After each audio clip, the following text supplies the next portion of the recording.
ॐ भद्रं कर्णेभिः शृणुयाम देवाः भद्रं पश्येमाक्षभिर्यजत्राः स्थिरैरङ्गैः सुष्ठुवागुंसस्तनूभिः व्यशेम देवहितं यदायुः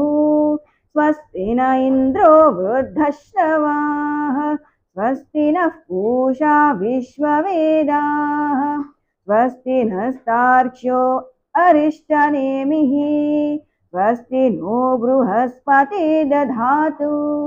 ॐ शान्तिः शान्तिः शान्तिः। ॐ नमस्ते गणपतये त्वमेव प्रत्यक्षं तत्त्वमसि त्वमेव केवलं कर्तासि त्वमेव केवलं धर्तासि त्वमेव केवलं हर्तासि त्वमेव सर्वं खल्विदं ब्रह्मासि त्वं साक्षादात्मासि नित्यम् ऋतं वच्मि सत्यं वच्मि अवत्वं माम् अववक्तारम् अवश्रोतारम् अवदातारम् अवधातारम् अवानूचानमवशिष्यम् अवपश्चात्तात् अवपुरस्तात्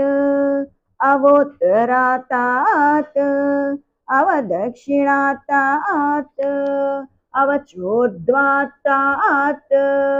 अवाधरात्तात् सर्वतो मां पाहि पाहि समन्तात्। त्वं वाङ्मयस्त्वं चिन्मयः त्वमानन्दमयस्त्वं ब्रह्ममयः त्वं सच्चिदानन्दाद्वितीयोऽसि त्वं प्रत्यक्षं ब्रह्मासि त्वं ज्ञानमयो विज्ञानमयोऽसि सर्वं जगदिदं त्वत्तो ज्ञायते सर्वं जगदिदं त्वत्तस्तिष्ठति सर्वं जगदिदं त्वयि लयमेष्यति सर्वं जगदिदं त्वयि प्रत्येति त्वं भूमिरापो नलो निलो नभः त्वं चत्वारि वाक्पदानि त्वं गुणत्रयातीतः त्वम् अवस्थात्रयातीतः त्वं देहत्रयातीतः